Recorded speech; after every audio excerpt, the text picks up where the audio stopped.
All right, we're going to do a basic, how to build a basic account for RPS. Flora, this is an 8512, so super simple. We're gonna go new. We're gonna build a new account. Man, it's hard to do with your. We're gonna go there. We're gonna call it an 8512. We're gonna go there. It's gonna populate that right there, okay? So then you're gonna type in what you wanna call it. We're just gonna call it ups CG for argument's sake. And you can put whatever you wanna put in there for your name, but we're just gonna call it that, all right? And we're gonna hit okay. And then it's gonna populate over here. There it is, ups. And there we go. Super simple. You have your new thing in RPS. So you want to connect to it. For whatever reason, Bosch thought it'd be awesome to put their little cloud ID as small as possible for people to read. So you can blow it up. So we're gonna blow that up. What the hell does that say? KLQ for cat. It's all caps, so make sure you type it in properly. So when we go to connect our panel, we're gonna go up here to this little guy right there, connect. We've got our USB cable, we got our dongle right there, we'll plug in right here. We're gonna change this to USB, because we're using a USB cable. That's how most of you guys will connect to your panels, just with this double-ended USB, okay? And your RPS passcode, you're gonna highlight that. It's defaulted at 9s. That's not gonna work because the new panel has a cloud ID, KLQ for cat, all capital. So we're gonna go KLQ for KAT. And we're gonna type that in there. We're gonna connect. And if all goes well, there you go. It's gonna connect. And now you are connected. And it's gonna ask you to send or receive. Well, you haven't built the program or anything. It really doesn't matter. Let's just receive that. It really doesn't matter because we're gonna change all of it anyway. But at least we're connected. We're talking to our panel.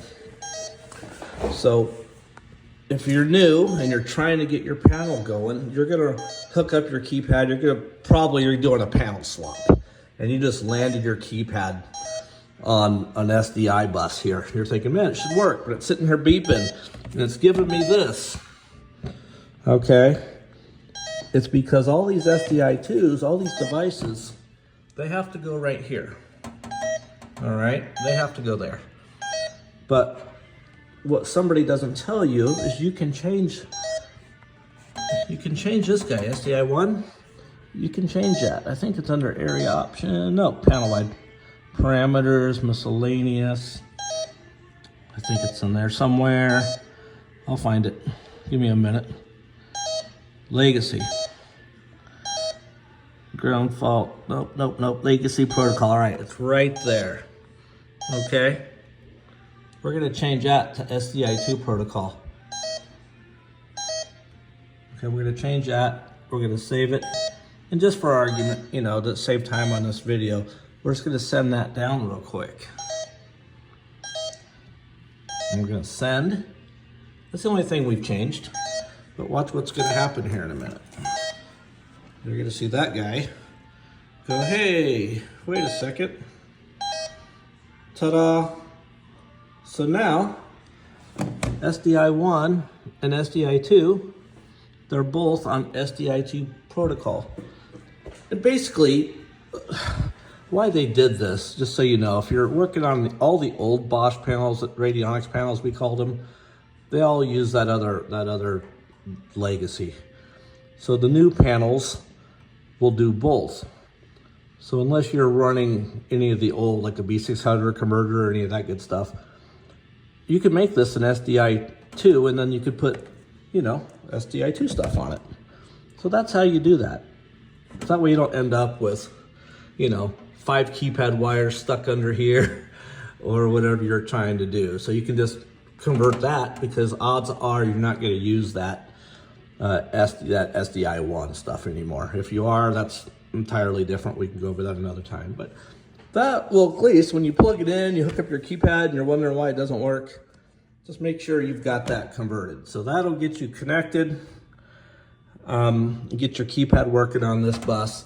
If there's just not enough room to put it up here, you got too much crap on there. So that'll get you going, and then you can put your other stuff on there.